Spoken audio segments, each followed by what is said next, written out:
What's up, everybody? Welcome to another episode of Serie Addicts. Marco Romano and Tito Yang with you as always, here to talk about Match Day 26 in the Serie A, Yep. getting to that final stretch of the Serie A season with only 12 matches remaining after this match day this past weekend. Also, going to talk about the second leg of the playoffs of the UEFA Champions League, teams that qualified for the round of 16, teams that didn't qualify for the round of 16, as always, with a focus on the Italian clubs that played. So we'll talk through that as well. Kicking things off in the Serie A with Sassuolo Verona. Sassuolo, who have been playing awesome lately, right? Have gotten some good results the last couple of matches since they got Berardi and a couple of the other key players back. Verona struggling mightily, still at the bottom of the table in trouble to potentially get relegated for next season.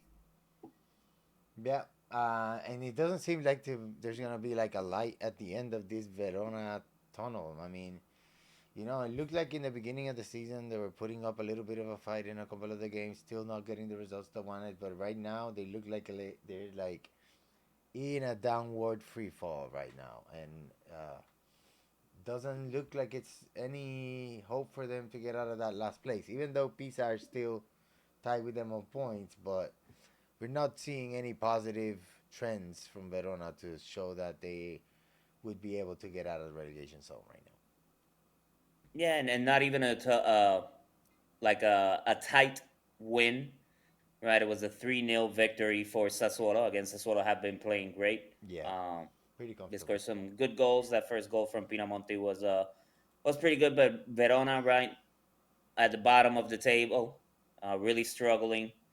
I haven't seen what the schedule looks like for them for the rest of the season, but I'm hoping that it's not that tough, because otherwise they're really gonna struggle to get out of the relegation. So Yeah, definitely. Berardi missed a pen in this one, but did a karate chop kick and put home the rebound. You got a brace. But the captain, right, and Sassuolo legend at this point, Berardi, since coming back, he's been very productive, very sharp, showing no rust whatsoever. Yep. Which I always give a lot of props to Berardi for sticking it out at Sassuolo. Yeah, definitely. I mean, there's not a lot of bandiere, as they call them nowadays. So, to have a bandiera like Berardi become like a modern day bandiera. And the thing is, for a club like Sassuolo, which is not, he's not staying at Milan for a bunch of years. He's staying at a club that has had ups and downs, European football, relegation, coming back up. So, enough respect to Berardi for sticking it out with the club, and because he's not a player that doesn't have any other offers from other places. He just has decided to stay. So props to him. Yeah, does very well as on the third goal for Sassuolo as well. Breakaway against the keeper, slots it in. Pretty easy finish for someone like Berardi, but seals the deal for Sassuolo on this one for the 3-0 victory. And I agree, Berardi's a awesome player, and again, nothing but props to him for sticking it out at Sassuolo. Hopefully, they could keep some of those talented players that they've had for the last couple of seasons, like Lariante as well. I've always liked Lariante Yeah, playing on the left for Sassuolo. it's So always a good result challenge for for them, them. though, right? Because Sitting at ninth the on the budget. table, right?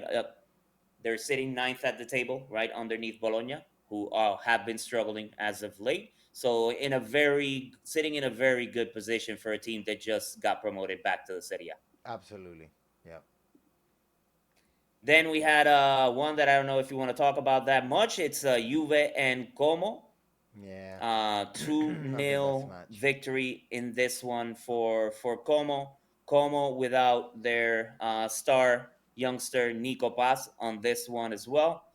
Uh, what were your thoughts on this Juventus performance? I mean, it was one of those games where basically nothing went well for Juve. I They mean, their kit was pretty nice. the I'm not a fan of like the horizontal stripes, right? Because they The old school black and white stripes. they make you look fat. and you look like somebody who's in Mickey Mouse jail. You know what I mean? Like when you look at an old Mickey Mouse cartoons, that's like what, like an old sailor costume from like a Mickey Mouse cartoon. It looks weird. I'm not down with a, a Adidas or whatever that stupid company's name is, just making the most horrible uniforms ever worn by Juventus in their history. It's like they're intentionally trying to make each uniform uglier than the last one. Like first we have that sea foam uh blue uniform that looks like somebody threw like transparent jizz all over it. It's horrible. That's the first thing. It's like we're wearing that crap this season. I mean, the black and white, like the first kit is passable with the pink. I kind of like that one, but the blue is horrible. The black one is really nice. The whole black one. That's a nice one. We should just use those two. I don't know why we need the blue My Little Pony SpongeBob Seafoam bullcrap uniform, and I don't understand why we need a fourth kit with the stripes side. This is just so the club and Adidas could try to make more money. We're not Yeah. gonna make more money selling these ugly ass shirts. And if you don't win, nobody wants to buy the shirt anyway. Like if you win a couple games or a couple titles, everybody's gonna buy your shirt no matter how ugly it is. But we need to get out of this contract with Adidas because I hate buying UA shirts since they're the sponsor. It used to be Nike. I used to love wearing them.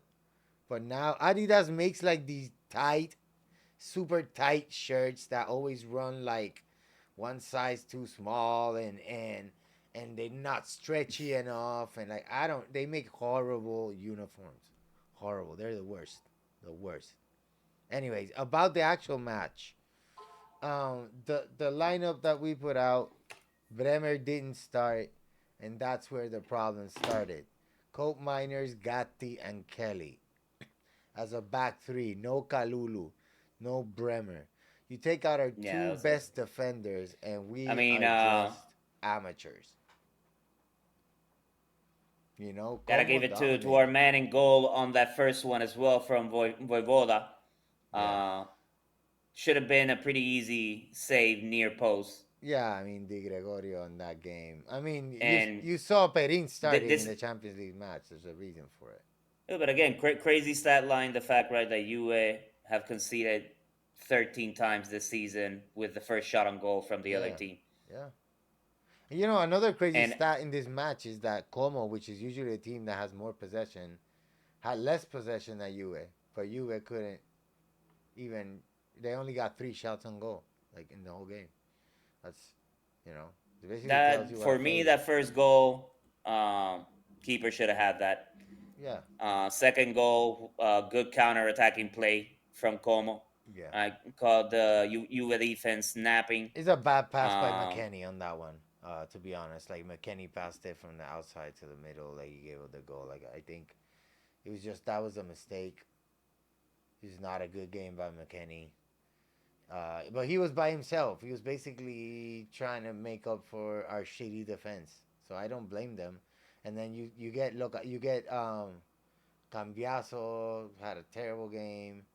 It's just everybody played like crap except for maybe Yildiz tried to do something, but Como dominated. Como gave Juve a lesson of how you're supposed to play football. They didn't have Nico Paz. It's like you're missing your best player and you still can't beat them. I think Como deserved to end up fourth and get that last Champions League spot, but it's gonna be hard, to make Roma lose it. But if Juve doesn't beat Roma this weekend, it's Juve are not going to the Champions League. let's see, it's a pretty easy finish for Kakare on the last play, right? That defensive line. Again, it's just right the issue with Serie That's A, not a just with defensive these line. and just not a Juve defensive line, like you could say for a lot of Serie A teams, and why Italian teams are struggling in European Yeah, competitions. It's evident. Like you compare it to the type of players that used to play in those clubs back in the 90s, yeah. right? Or even early 2000s, and it's like nowhere near. You could have anybody in a Juve defensive line back in like the 2000s or 90s, and it's gonna be hard to score against them. They would never get blown out. There wasn't Plus, you ever. had Buffon on Yeah, goal as uh, well. yeah. I mean Buffon, and before him we have Peruzzi. Like we had like always had really good goalkeepers. Better keepers than Di Gregorio. Let's just say that. Chesney was better than Di Gregorio. They just let him go because supposedly Thiago Motta didn't like the fact that Chesney wasn't good with his feet. And so supposedly Di Gregorio was because he's good with his feet. Well, I don't care what the goalie does with his freaking feet. You know what I mean? That's like How caring many about. goals does he concede? Yeah, that's the thing. It's like every time you shoot at him, it's the first time you shoot at him. There's a very high percentage it's gonna go in because he doesn't seem to be ready for anything. No. I like Perin a lot more today. Like in Champions, not today, yesterday, the Champions League match. I think Perin is a better goalkeeper, but bro, like when you look at those two goalkeepers, Perin and Di Gregorio, and they're standing next to our center backs, like Gatti, or when they're They look standing like next, midgets. they look like they're Yeah, tiny. especially Perin. Yeah, Yeah, Perin and yeah, both. Guy Gregorio is not a tall guy. And when he stands yeah. next to Kelly, Bremer, And Gatti, sorry, or Turam, little people. he looks small. He looks small. He Yeah, doesn't look like a Serie A goalkeeper. We need somebody like Carnesecchi. There's rumors about Vicario coming over. I don't know. There's rumors about Allison, who's out of contract from the Premiership, but I think he makes too much money. But we'll see. I mean, anybody yeah. at this point is better than Di Gregorio because I don't feel like he's a Serie A level goalkeeper. Sucks to say that, and I hope we sign an Italian replacement, not you Yeah, know, just too not many Allison. mistakes, right? Yeah, Uh, Quite a few that can easily be turned into memes and may be turned into memes. yeah. And you know what But happens, yeah, bro? Like when you have a goalkeeper that you know is a beast, you feel safer. Like I remember we used to have a guy called Gabi Moya, right? Like he used to play with us in Mayagüez. You know him. He's like a crazy dude, right? He's goalkeeper, and he was just like insane. But he was so good at stopping shots that we had a lot of games that people just went at us one on one with the keeper like 3 4 times, and he would stop everything. So when that happens, you play with a confidence, right? When you lose the ball, you're not immediately scared because you're like, oh, Gabi's got him, like whatever happens. But with Juve, they can't do that. Whenever they get shot on, everybody's panicking because they don't know if that ball takes a little bit of a deviation or if that ball doesn't go straight at him, it's going in. When he jumps, I don't feel like he even stretches like his arms properly. Sometimes he jumps and his elbows are like this, and I'm like, the fuck are you doing? What kind of goalkeeper school did you go to, bro? Like, it's the hell? called the goalkeeping Vogue school because he's What was voguing, that shit bro. he was doing in that goal with his hand? Like he was doing like He the was Platini voguing. celebration, and then he goes like that with his leg. Like, bro, what the hell was that? I mean, it's just embarrassing I at this mean, point. Di Gregorio is a part of it, but definitely that defensive line that started It was both this match garbage. and the Champions League match, And, right? Not a yeah, Juventus, your typical traditional Juventus starting back line, right? A team that's known for first and foremost their solid defense, and that was not it. Gotta give props and flowers to Como yeah, playing against without Nico Paz, foreshadowing because we know that more than likely he's gonna be on his way back to Real Madrid yeah. next season. So Fabregas showing that even without him, they can with their style of play, they can still get important results against supposedly better teams, Yeah. at least on paper, better teams. And So listen, props to Fabregas I and Como. think that in this particular game, the play of Dubicas up front, helping to hold up the ball and just creating problems for the Juve backline was great. And also Baturina was like a constant freaking nightmare. Um, Badurina has been playing awesome. yeah, so I think Como just basically gave Juve a footballing lesson in their own field, and they get their first defeat of the season at home, which it was terrible. Oh, Luis Openda is one of the worst signings because he just he doesn't contribute anything literally. Like he's no good. He's not good at all. He doesn't really do anything. I don't know why that player was signed. I don't know if Comoli had some sort of debt with somebody in like a French team and he needed to buy a couple players, but he just spent probably like 45 million because we're gonna have to sign him. He's on loan, but with one of those obligations of buying him, and it's like 40 something million. It's ridiculous. Like we're never gonna get that money back, and it just feel like there's a bunch of these managers that come to Juve, and they just, since it's not their money, they're just burning that on stupid decisions, and this is the result. So I don't think I have anything to say about the match. Just they're incompetent. Management is. Oh yeah. Next up, the leaders of the Serie A, Inter, playing against Lecce. 2-0 victory for Inter on this one. Props to Lecce for holding Inter off for so long in the match. Yeah, Inter had a ton of opportunities, were consistently bombarding the box and their goalkeeper.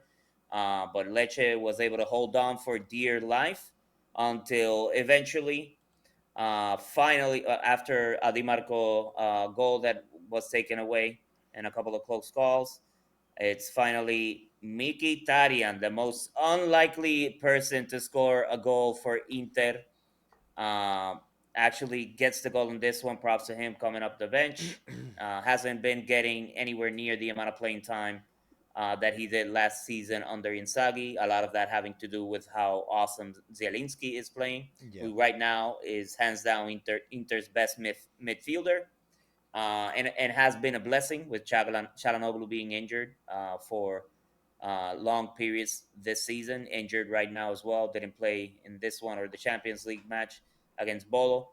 But Zielinski has been playing amazing this season. Also great because Barella has also taken a pretty big dip in form, in my opinion, that's true. He as only got well. one goal this season, Barella. He's not very productive this season. Hasn't been very productive. He still has the same issues where he's always complaining. He's like the Luka Doncic of Serie A. He's complaining every single play to his teammates, to the referees. He's just, I feel, just mentally, he needs to grow up and just play and be a leader.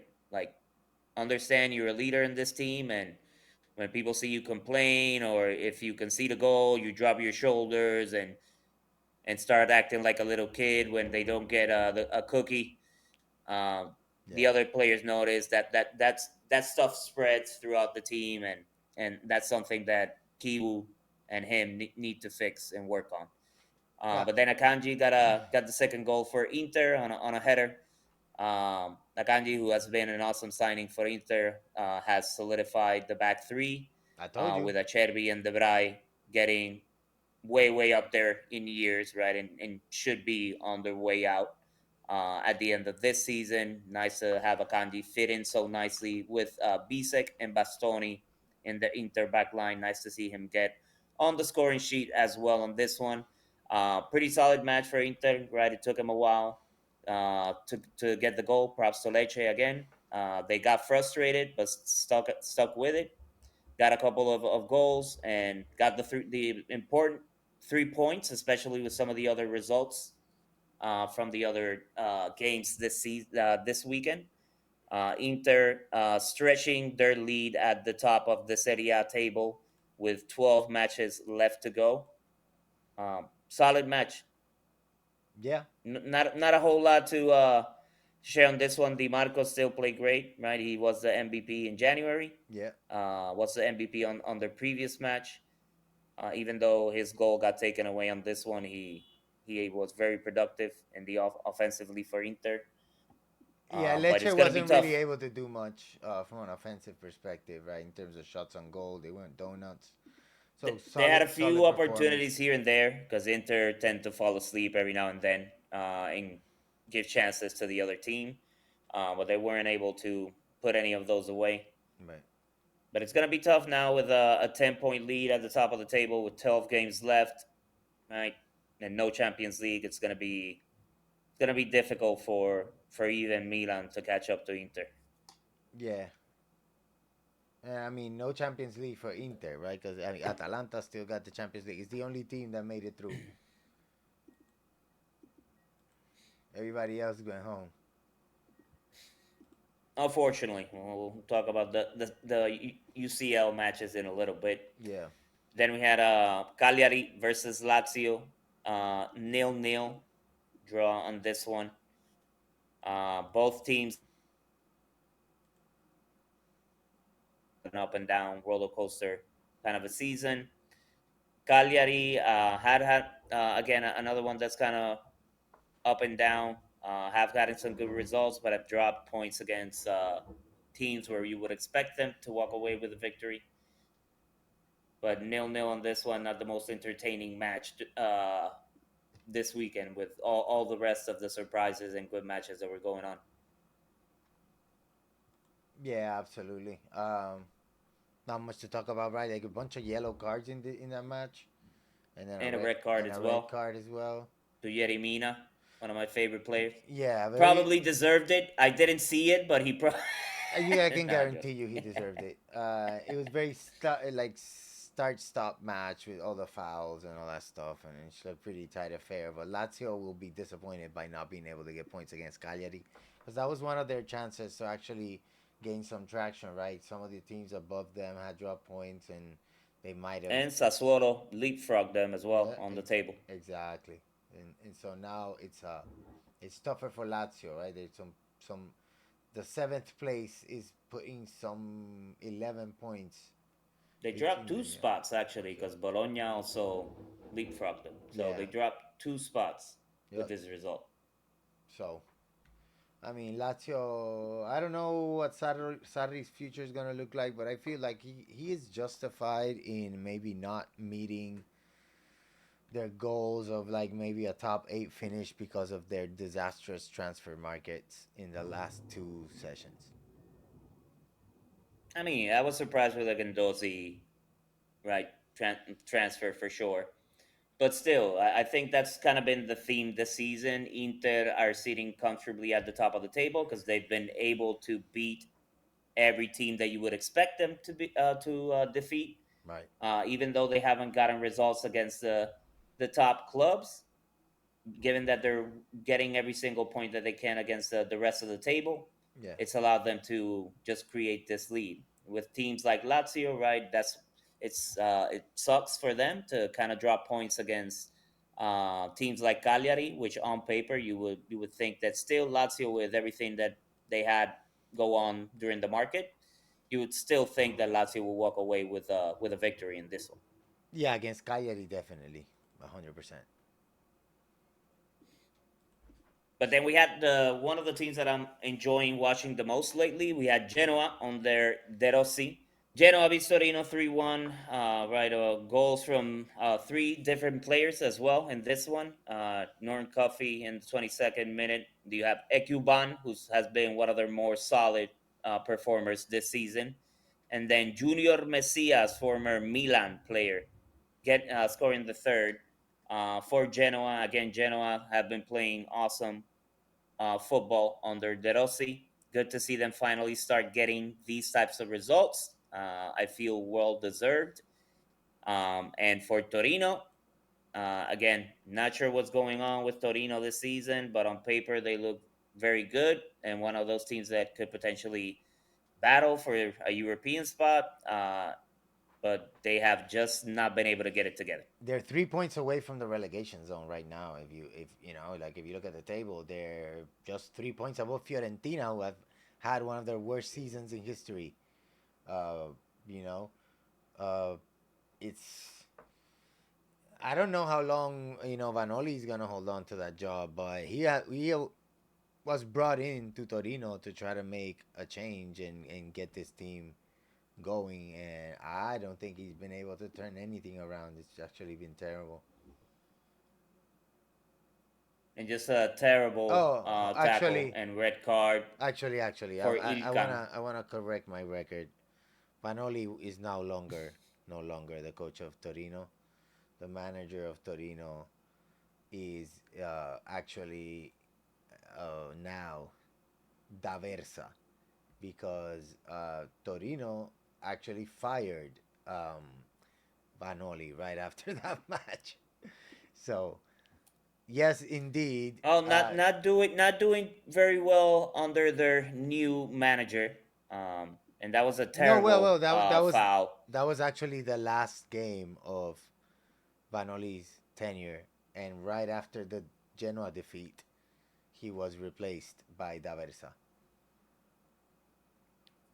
Now it's terrible display, and again, terrible foul by Ilkan right at the end of the half, which certainly didn't help Torino's cause, even though they were already 2-0 down at that point. Right.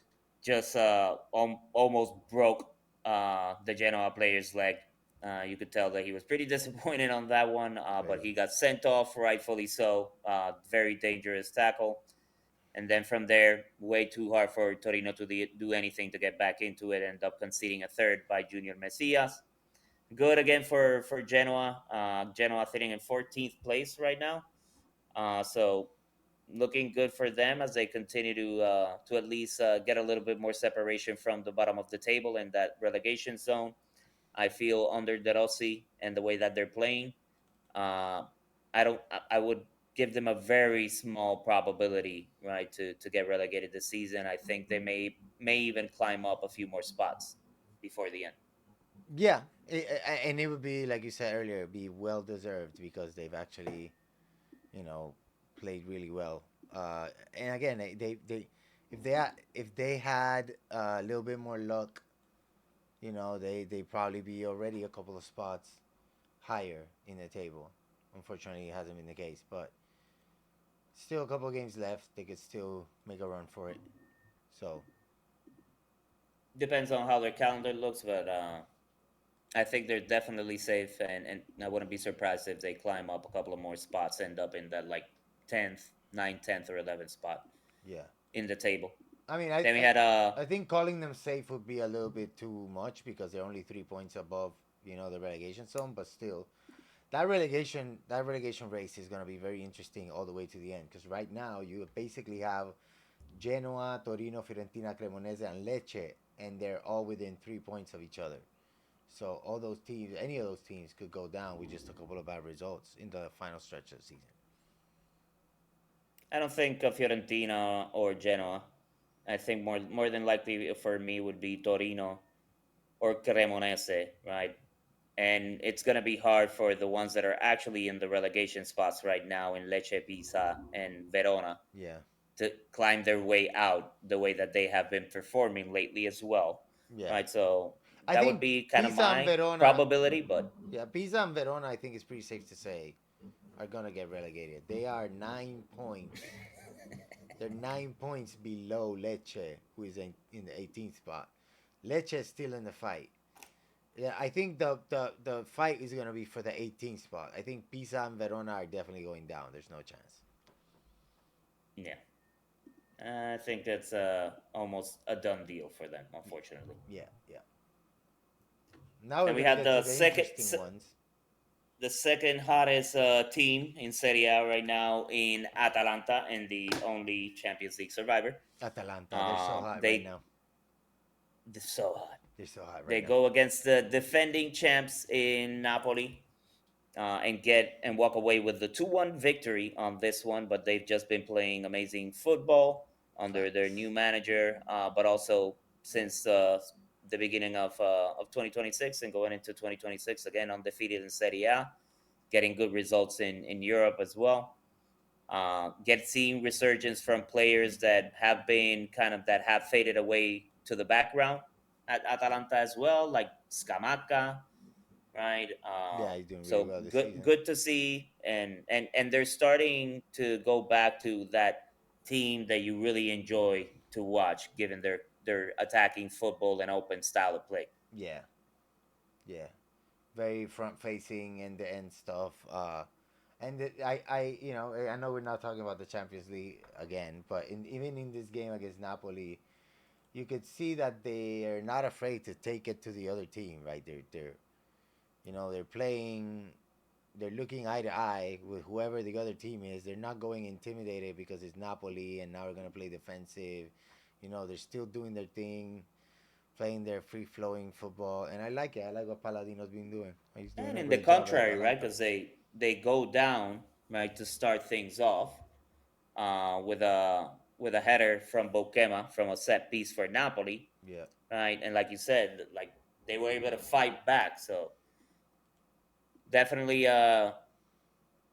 definitely stepped it up and kind of kept to their guns, like you said, right? And just kept their style of play and going. Were able to start creating opportunities. Um, and just for in my opinion, for me, they have so many different weapons offensively and different players with different skill sets and characteristics. That's very tough to defend against a team like Atalanta. Do you think Atalanta right now are definitely still in the hunt for Champions League spot next season? Yeah, yeah. I think between Juve, Como, Atalanta, and Roma. I think I would put Napoli in that category as well because they only got 4 points on Juve, and they're very inconsistent as we have seen. I think between Napoli, Roma, Juve, Como, and Atalanta, they're still gonna be fighting out that fourth Champions League spot until probably the final 3 games of the season. I don't think that's gonna be decided. And the way that they've been looking from a consistency perspective, I think it's gonna depend on whether Juve can keep Bremer healthy. If Bremer does not get injured in the rest of the season, Juve are gonna end up fourth. That's what I think. If Bremer gets injured, Juve are not gonna be in European football next season. Um, Como, I think they're great, but I don't think they're gonna beat Roma for that fourth spot. Roma is just way more consistent in terms of the results they've been getting. So honestly, I'm thinking it's gonna be Inter champions, and then Milan second, as I said, like in the beginning of the season. I think I had Milan first probably, but I was wrong there. Anyway, Inter, Milan, and then I don't know about Napoli and Roma in terms of the order. It's probably gonna be still Napoli and Roma like that, and then Como, Roma Atalanta, have been Juve. playing well. I think Juve gonna Napoli be is seventh. another team like you. Depends on injuries as well. But it was great to see like players like Samardžić, right, who had kind of faded to the background. He's been playing awesome for Atalanta. Yeah, really well. Scamacca faded to the background, has been playing awesome, right? Hmm. So you can see under the new manager, they've just kind of revitalized some of the players that they have, and it's good because they're all young, very talented young prospects Yeah. for Atalanta, and it's yielding results. So props to them getting a win against the defending champs, right, against the top team. Yep. Again, the only Italian club to move forward to the round of 16. So carrying the flag for the rest Literally. of the Serie A clubs, literally in Europe. Yeah. So great to see from Atalanta. Great play. Their manager doing awesome. Let's see if they can keep it up and where they actually end up as far as the Serie A standings. But definitely going to be watching and definitely going to be rooting for them moving forward in the Champions League. Absolutely. Then we had another big surprise. This one I thought a lot less as expected, right? That Atalanta versus Napoli, the way Atalanta's been playing. But Milan fell to Parma. Parma getting the 1-0 victory. Yeah, Again, that's a crazy very one. surprising on this one, especially on a very crucial match for Milan. Again, I said it before, dropping points against these types of teams and in these games, that's been the difference this season for the other clubs. Inter has been able to consistently do it. Yeah, None of the other clubs have been able to get it done. absolutely. It's just been for Milan. Every time it feels like every time they get close, they have one of these kind of like false steps, and they end up losing the points that they could have gotten. So it's terrible in terms of their title aspirations. Because honestly, at this point, I feel like the Serie A is over. In terms of like who's gonna win it, I think it's too many points that Inter have uh, in terms of the lead for other teams to catch up. And Inter's out of the Champions League now, so it's not. They're gonna focus on this. It's the only tournament they got. I think next match is going to be crucial. If Inter can bounce back from their defeat in the Champions League, right? Because they still have Lautaro out, they still have Shalanoglu, right? Dumfries is coming back, right? But he hasn't played yet. Yeah, So if they're able to pick themselves back up in this next Serie A match day and able to roll through the opponent and get another 3 points, that's where I would say, yeah, it's pretty much done. You know why I think it's pretty much done? Because you have 14 points of a lead against Napoli. 14 points is 5 matches that you got to make up, basically. Um, there's only 12 matches left. So that means that Inter would have to lose 5 out of 12 matches for the for Napoli to be able to catch up. So Milan is a different story, but Napoli's not gonna catch up, and Milan is very inconsistent, as we saw in this result against Parma. Mm. So I don't think Milan have the consistency to make up 10 points. That's why I feel this is over.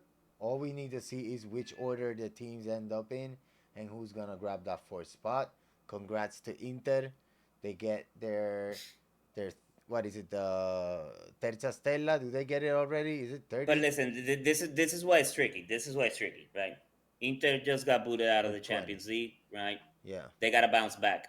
Next match is Genoa, that's easy for team that Inter. has been playing very well under De Rossi. They just whooped Torino 3-0, right? So that's why I'm saying that this next match is very important because let's say if Inter don't get a result in this next match, following match after that is the derby. Is the derby. If Milan can beat Inter and win the derby, then it becomes a race, right? So that's why I'm saying that this next match is very important for Inter because if they get the 3 points again against Genoa, it's going to make it very tough mathematically for Milan to catch up, even if they win the derby with the amount of matches left. And if Inter win the derby, I think that's done deal. Right, you can forget about it, but Pretty because much. if they beat Milan in the derby, it's done. Yeah, That's it's over. I think it's already over, but if they beat Milan in the derby, it's like double over. No takebacks. Uh, very surprising again on this one, right? Pulisic started on fire, hasn't been as sharp lately. yeah, Um, Leao wasn't able to find again. He's been again inconsistent. I think that's always been the theme with Leao. He had one great season, and all the rest he's up and down, up and down. It's what Leao are you getting for this match? Pretty much, he had a couple of close calls in this one, but again, for me, given the quality that he has, he's way too inconsistent. Modric played awesome. Rabiot played well as well. yeah. But just the But rest you of know who the played cast better? couldn't get it done. You know who played better than them? Partesagi. Troilo, because he got the goal and the 88 to the header off of the True, and corner. listen, Parma, props to Parma, because the first half was back and forth. Yeah, The second half was completely being dominated by Milan, and that's when Parma actually get the goal. So that's they kept crazy. fighting back Yeah, and eventually got the goal from a set piece. And Milan, unfortunately, unable to recover again, dropping 3 points at a very crucial match. Let's see who do they play next in match day 27? Cremonese, right? Who knows? Oof. After this result, I would say normally, yeah, Yeah, but probably hands down speaking of a Milan Cremonese, victory. But they were the next match, and Cremonese just got clobbered by Roma 3 that's zip. what I'm saying. They haven't been playing well. Another team that started really hot Surprisingly at the well. beginning of this season, but got crushed by a Roma that again, even without a solid traditional number nine, having to just kind of figuring it out. Uh, weren't carried by Maling this weekend either, right? I had three other players get on the scoring sheet. They Yeah. with Cristante, Endika, and Pisili, which is good to see Pisili get starting being producing for Roma. I think he was going to be a key player Good young more than he prospect, has right? been. Pisilli, but he's Yeah, very this young. season. He's still Yeah, young player. He'll develop but it's into an good to see interesting him. midfielder. I think Roma is just having a solid number nine that they can rely on. That's the only thing missing from this squad. Their That's true. their midfield, their defense, they're solid. The addition of Maling gives them obviously a big boost offensively, but he's not a number nine. He's a winger. Yeah. Yeah, I mean he's not. He's But definitely not the typical inside the box striker that you want, like the big body center type striker, for sure. nice goal by Cristante on off of a corner from a header. Hmm. Second one was just another kind of lost ball in the box. Indica just puts it past the goalkeeper. The Cremonese's defense completely out of whack, completely falling asleep. Um, had some Jamie Vardy and a couple of players try to do their best, but just couldn't get. They weren't sharp on this one either. Right, had their first or the second touch fail them. Roma was able to get three past Cremonese, another team that started really well along with Sassuolo to begin the season, but have been dropping a ton of points as late and are now sitting in 17th spot, which I feel like 7, 8 match days ago they were like what, like ninth, 10th place, Cremonese. Yeah, maybe a bit lower, but yeah, they were around their mid-table, closer to the mid-table for sure. So not sure what's going on, but they need to turn it around, right? Because now they're actually tied with Lecce, Yeah, with the other and sitting relegation candidates. right in the edge of relegation. Roma keep rolling. The only other top team, other than top five team, other than Inter, that was able to get a result this weekend, which certainly helped both teams as far as the table goes. I think Roma and Napoli, like you said, that one's going to be an interesting. It can go either way, in my opinion. Uh, and with Juve sitting in that fifth spot, you are gonna have to get some results these next couple of matches, because I don't think Roma and Napoli are gonna drop a ton of points either. Yeah, I mean Roma and Napoli are definitely way more inconsistent than Inter is, and Milan, who have only lost 2 games in the entire season. But it all depends on Juve again. Like if Juve can stay healthy and play their best 11 in the majority of matches, they should be okay to get the fourth spot. But if they lose Bremer or McKennie, they're not gonna be able No, if you to lose make it. McKennie, you get relegated. Yeah. The Exactly. way that he's been playing, Yeah. because you're losing a striker, you're losing a A midfielder, you're defender. losing, It's like losing four yeah. players at once. It's just we can't do that. So it's Next matchup super important, right? Because you're playing against Roma. yeah, it's a big one. That's a big match for both teams, especially for Juve. If Juve fail to get a result on this one, again, even more of a gap that Roma would have on Juve.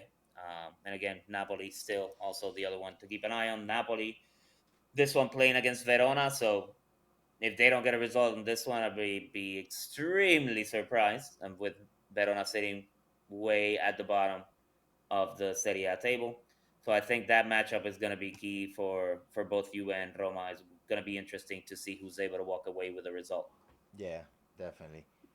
Um, and I guess we got the Monday games to talk about. Fiorentina and Pisa, that relegation battle at the bottom of the table. That's crazy, right? Moise Ken got the Fiorentina goal.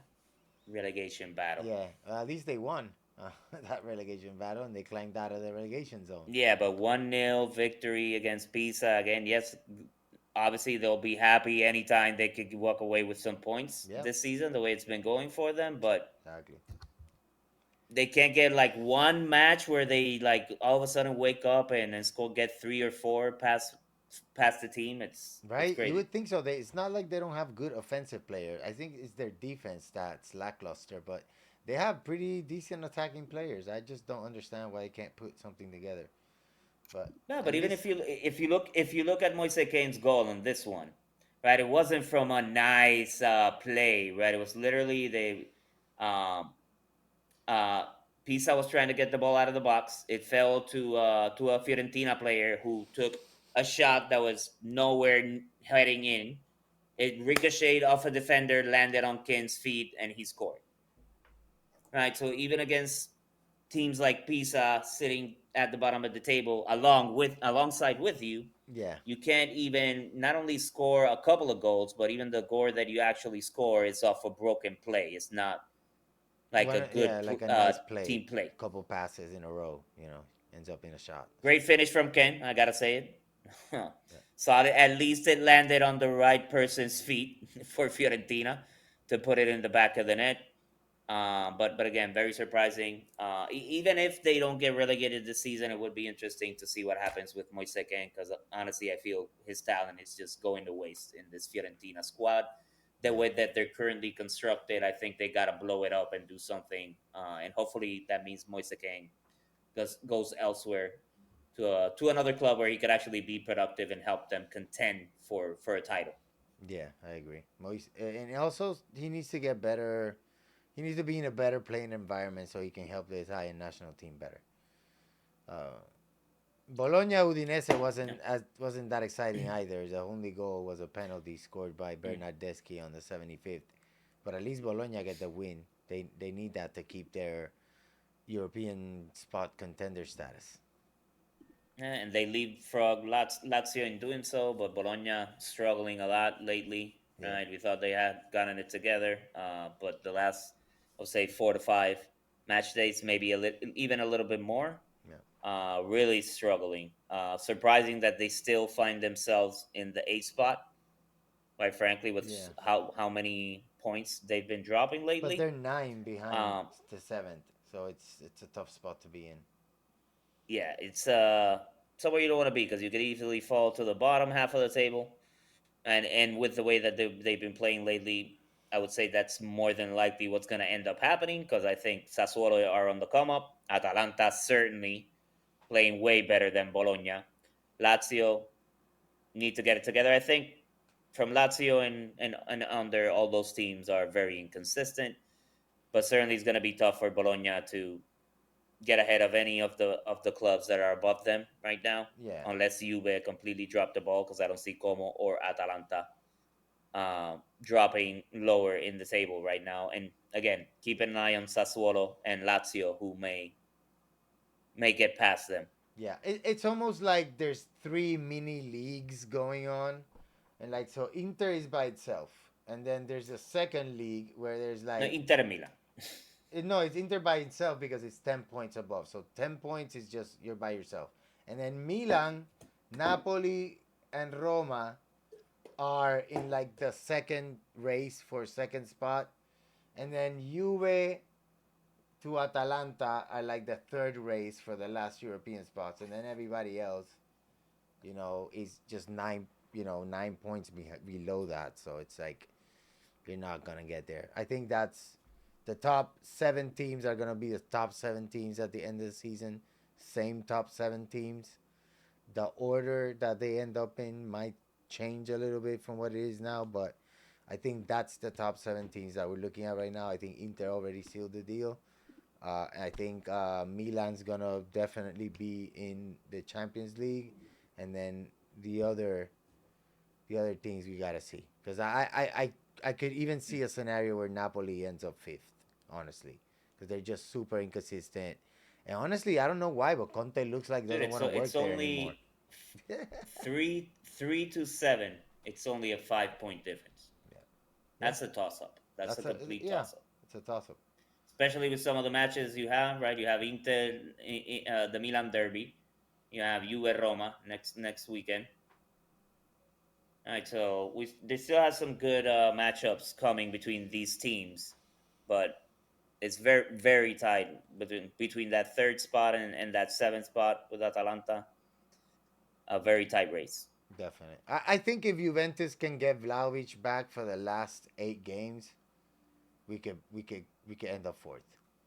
If not, then we might not even be in the Champions League next season. Which is terrible to think about, but it might be the case. Wow, Yeah, that's crazy.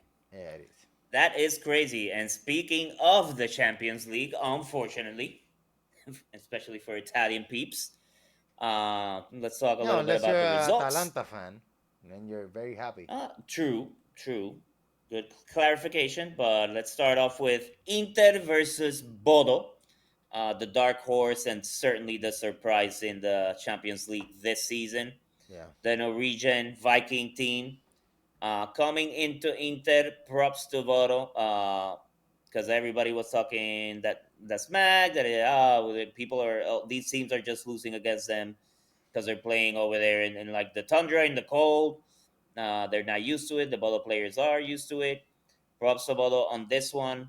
Very lopsided in the beginning. Inter dominated completely the first half. Just weren't able to get a goal. Inter actually had over 30 shots on goal on this one. Yeah, that was So I don't insane. blame the team.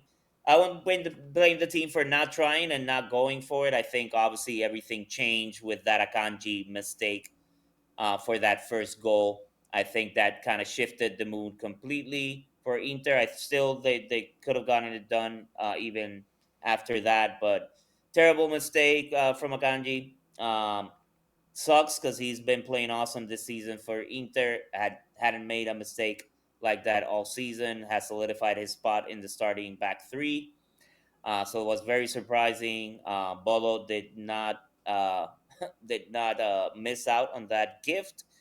Took the 1-0 lead that Inter continued to chase, and you could tell that some of the players were getting tired. For me, the crappiest part about seeing this match is that clearly Turam and Barella were the worst players for Inter in the first half, and disappointing that Chivu actually never took either of them off the pitch. Right. When it was pretty evident, I would have even taken on off Sommer, to be honest, if I could, because even though he had a couple of good stops, especially on that first goal, where he actually stopped the first shot after the Akanji gift to Bolo, and then the other player scored off the rebound.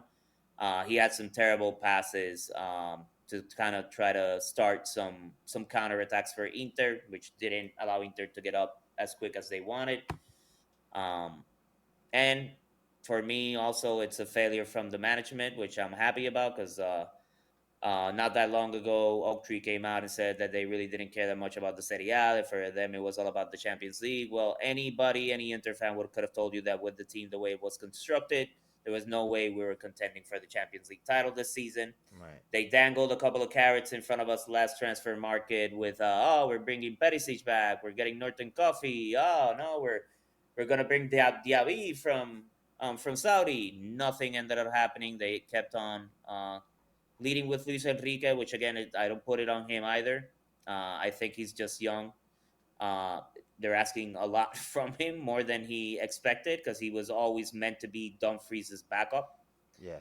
And right, that was the only thing for Inter. The Inter were missing Dumfries, they were missing Lautaro and Chalanoglu, three key players, but taking nothing away from Bolo. They deserve their flowers. They've been playing awesome, have gotten results against some pretty tough clubs, and now have knocked Inter out of the Champions League, who were the runner ups and have been the runner ups 2 times in the past 3 seasons. So I think Bodo has showing that it's not a fluke, that they have a solid squad and are ready to contend and potentially go even further in the Champions League. For Inter, now we get to focus on the Serie A, which sucks for the rest of the teams in the Serie A. Less distractions, less games. Sucks for Inter because that's a lot less money coming in, but that's why you get Oak It's like Tree for being cheap 65 bastards. million less. Yeah, you didn't want to spend a little bit on Perisic or Coffee to bring them in. Now you're gonna end up losing more than double that amount in potential earnings from qualifying to the round of 16 in the Champions League. So you reap what you Yeesh. sow. But again, for me, the team I felt gave it all. It wasn't their day. They hit the post a couple of times, had some really close calls. Props to Bolo and their defense and the goalkeeper for just keeping Inter out. But over 30 attempts, right? I feel this was, in everybody's opinion, probably the one that everybody saw uh, Inter being able to turn it around Yeah, I said compared to that in the last Galatasaray and episode. Atalanta. But Yeah, I was actually, weren't able to get it done, unfortunately, and are now out of the Champions League. Good news is that we're sitting in Serie A. We'll be right back there next season, hopefully with a better squad and filling in some of the gaps that we currently have. yep. Uh, you know, albeit with a little bit less of the money that you had, but you have a pretty solid team right now, so it's not a lot you need to add to it. Yeah, but they're starting to say crazy stuff like I'm going to sell Barella, and I'm like, yeah, if you're good, we're going to sell Barella. This is the worst time to do it. But He's got, honestly, I don't like. I kind of miss Sang. He loved the club and went all out for the club. This American conglomerate in Oak Tree that we have right now, I don't think they even know what offside means. They just care about the money. I don't think they care about the club. I don't think they care about Italian football. Yeah. Sad to say, but kind of some of the actions or inactions during the transfer window kind of shows that they made over 100 million from their performance in the Champions League last season. And you see other clubs spending and bringing in a ton of reinforcements. And granted, we brought in Akanji and Sušić, but Sušić was very low price. That's one of those prospects and finds. We didn't really spend any money on any type of player that can really help us make a difference or can have a big impact in a tournament like the Champions League. You get what you pay for ultimately, right? Yeah, And you see that in the results, you get Luis especially with like Enrique, the other. you get Diouf that are projects, but not at that level. No, the reality is Italian teams can't go on a spending battle with like PSG or any of the English teams. So we have to, we have to do the best we can with the resources we have. And I think Inter did wonderfully last year getting to the final. And, this year, obviously, we saw that there's some limits. But honestly, I feel like this year's Inter's elimination has a lot more to do with the way that Norway has been stomping on everybody in Europe. And Yeah. Norwegian teams are basically full of confidence right now. And you can tell by the way they just step onto the That field. that and bad timing. Because let's be honest, I feel this would have been a completely different game if Inter would have had Dumfries, Çalhanoğlu, and Lautaro. Yeah, Like when you look but especially that's how like the game Lautaro is. is still the capo cañonero in the Serie A. If you look at last season, especially in the Champions League, those were Inter's three best players Yeah. Well, in if the Champions Vlahovic League. wasn't injured, you would be second. So, but we can't live on suppositions. So, unfortunately, we're both out of the Champions League, and then and now it's gonna be impossible for other teams to catch up with Inter in the Serie A. So we'll see you in the Champions League next season, bitches. Not Hopefully us. we're You're better. gonna see Probably Como. not, You're gonna because see Milan and Roma and Como, and not us. yeah, I don't think Inter is gonna because we already know like two signings that we already know. Stankovic is coming back, which is a good addition in the midfield, and we're essentially keeping Akanji. Yeah. So we Well, have two signings that we know to start off one already the next team market. that's gonna stay in the Champions League is Atalanta, who were very, very convincing in their 4-1 beatdown of Borussia Dortmund at their stadium. Scamacca opened up the scoring in the 5th minute, and then Zappacosta added one in the 45th, with Pasalic scoring the third one for Atalanta to complete the turnaround. And just when they thought they were safe, Karim Adeyemi came up with a very nice shot from the middle of the box. Yeah, I don't know how Dortmund had him on the bench. That's crazy. I think they thought they were just going to be able to breeze through this game, but then they brought him on. He definitely made a big impact on the match since coming on, but Atalanta was saved by that last minute penalty. Basically, last it was in the Yeah, the 98th that he last kick scored of the that. game, pretty Last kick of much. the game. Samardžić had zero nerves. He took that kick. I don't know about He that. hit it When it hit really when it hard. hit the crossbar, I'm like, ugh! Yeah, it kind of grazed the underside. It was a I'm like, bit too ugh! tight, but he hit it really But hard. still, the keeper wasn't getting anywhere near that one. No way. Even if he guessed it, he was gonna get there like a second late because that ball had some fire on it. Good shot by Samardžić, and I'm happy for Atalanta that they continue. Breaking down the freaking yellow wall. Yeah, they did a great job Something in the that second. Atalanta were able to do and Inter failed to do. Those Norwegian bricks are a lot tougher, Yeah, apparently. definitely. And then the last match for an Italian team in the Champions League this week was Juve Galatasaray, which honestly I'm very proud of the boys. I think it's really hard week in and week out to have to see Locatelli play because I feel like he's freaking terrible. He did score the penalty really well. No, he's inconsistent. I think he played well at some portions of the match, but he still makes those mistakes I don't that think cost he's you. inconsistent. I think he consistently shows that his level is not the one that we need for. Like when it happens, So it's more, in your opinion, it's more like, hey, even a broken clock is right twice a yeah, day like kind of like deal. he'll have one or two good games every 4 or 5 games, but that's not the level of player you need in Serie A. You can play with a player like that if you're a mid-table team, but where you can win a game, one game out of three, and you'll be fine. But Juve needs to win two games. I mean, out of two, right? Like Juve can't. You can't have like one good game and three games where you play a pass that ends up in in your team getting scored on. And Dude, then but it was bad luck. You guys had bad luck no, because no, no, no, no, that's no. I'm it. That talking about Segrova, that that's Segrova not luck. miss, that He was fucking he ridiculous. completely missed it. But still, Locatelli. A couple of minutes before that Zegrova miss, Locatelli took a shot and the ball ended up in Oh yeah, that was like terrible. the. It Like wasn't even 15 close meters to. to the left. That's Yeah. what I'm talking about, and that's when you see the level of the player. If a player hits three shots and two of them end up in the stands and one goes towards goal, he's a shit player. Like we have to stop accepting mediocrity as greatness just because the announcers, who most of them weren't really great players, are sucking up to the players because they tell them to do that. Like when a company's paying you money to announce to be the commentator on a game, you have to try to build it up. You try to hype it up, right? You're not gonna be shitting on the players. But we don't get paid by Serie A to hype up the league, and we don't get paid by Juve or Inter to hype up our teams, and we can say with all honesty that just Locatelli is not a Juve level player. He's not a captain. He should never be captain of Juve. Like he constantly shows his level, and then he does three good things, and everybody's like, "Oh wow, he had a great game." It's like when the slow kid wins a race, and you're like, "Oh my god, the slow kid won a race." Oh, but I think he played well. He had a couple. He recovered a couple of times. He recovered the ball. He had some good passes. But Listen, the bro, thing with him is he makes some terrible mistakes. For me, it's like Cambiaso has been kind of like that this he season as well. sucks. The proof of my Because argument is that if every Italian midfielder is healthy, Locatelli does not make the national team. And that's all I gotta say. I you rest know, my case.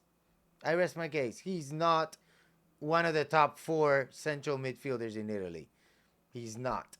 And that and how do you feel about them taking Turam off as well? he was tired.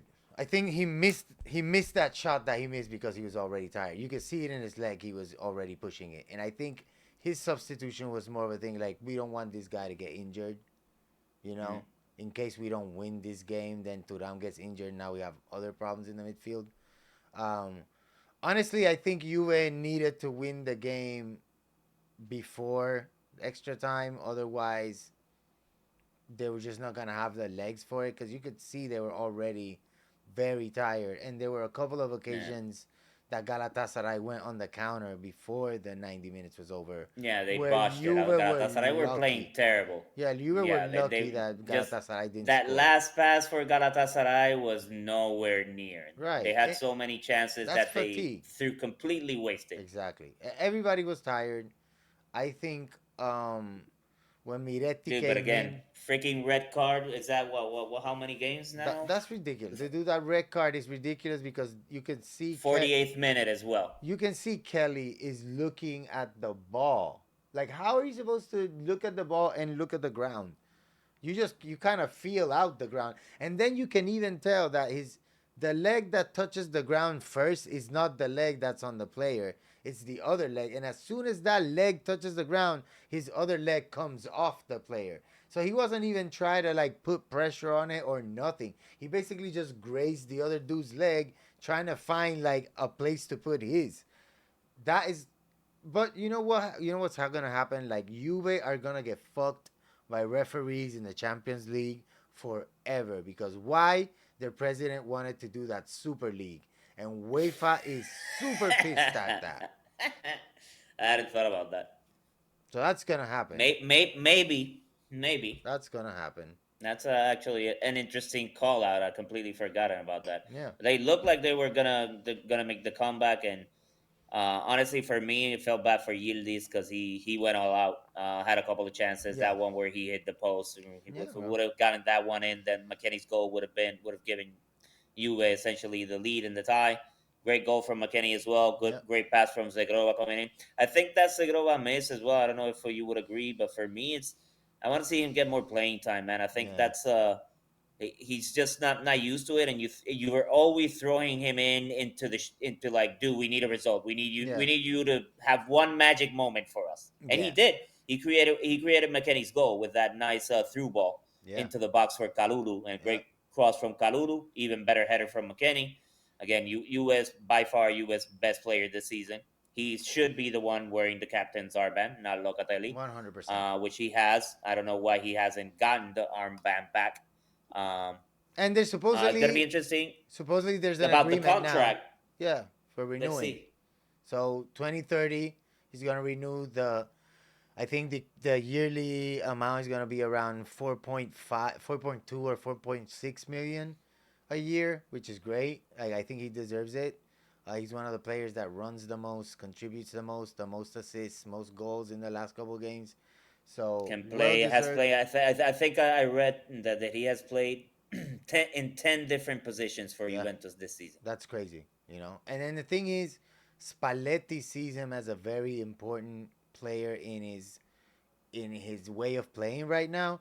So the fact that Juve are moving to renew McKennie seems to also indicate that they're gonna move to renew Spalletti, because I don't think they would have spent the money on I McKennie think they should. I if they think don't want to keep the coach.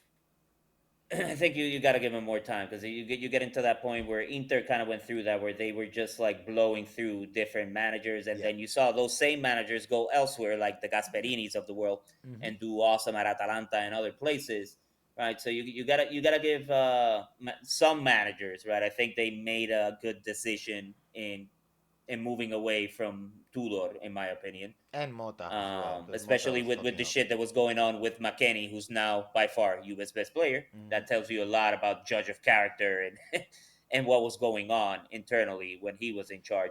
I think Spalletti is solid. I know he always wanted just a short stint, but it would be great for Juve to lock him down as the manager moving forward. I agree. Uh, I think you would need to seal that McKennie deal. If not, they're going to have to build a completely new stadium because the fans are going to burn the current one Yeah, down. yeah, If they and not only if they lose McKennie, but lose him for nothing, your yeah. best That would player be right now. ridiculous. Yeah. But I feel confident, right? They were able to figure things out with Yildiz. I think McKennie that's a wants great to starting stay. That's point. the other thing, you know. He's not trying to leave. No, because McKennie. he now imagine that story. It's a great story, right? He was at Juve. They loan him out to fucking Leeds, right, middle of nowhere. Like, yeah, you're not a Juve caliber player, and he comes back, and now he's the best player on your freaking squad. Yeah, it's a You great got you story. gotta love that as a Juve fan, as a football fan. Period. You love that type of story, and especially a player like McKennie, that he's not an egotistical type of a Exactly. player, right? Goes all out for the team, and that's part of it. Where do you need me Yeah. to play? Where do we have a hole? Where there's a gap, I'll do it. Yeah. Put me in, coach. And he's not He chasing always after the money like other players, because he could get more money at MLS or the Saudi league, or he could get more money at like a mid-table team in the EPL.